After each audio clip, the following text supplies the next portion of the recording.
पाटील यांचे आझाद मैदान मुंबई येथील आंदोलन गणेशोत्सव 2025 व आगामी ईद ए मिलाद सणाच्या अनुषंगाने वरिष्ठांच्या आदेशान्वये पनवेल शहर पोलीस ठाणे हद्दीतील सहाय्यक पोलीस आयुक्त कार्यालय, पनवेल ते काळण समाज हॉल, पनवेल महानगरपालिका, मुसलमान नाका, टपाल नाका, कर्नाळा भाजी मार्केट सर्कल ते छत्रपती शिवाजी महाराज चौक अशा रूट मार्चचे आयोजन करण्यात आले होते।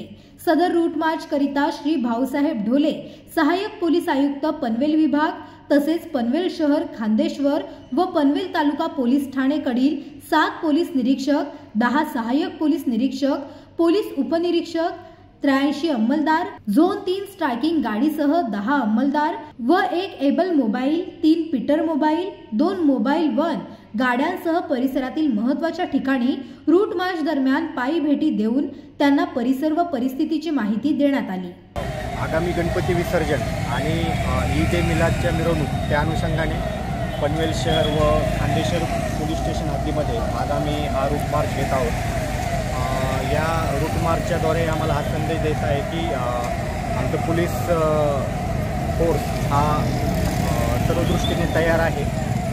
त्यामुळे येणारे जे गणपती विसर्जन जे आहे ते येणाऱ्या गणपती विसर्जनामध्ये कायदा व सुव्यवस्था अबाधित राखणे, ईद ए मिलादमध्ये कायदा व सुव्यवस्था अबाधित राखणे हा आमचा मुख्य उद्देश आहे।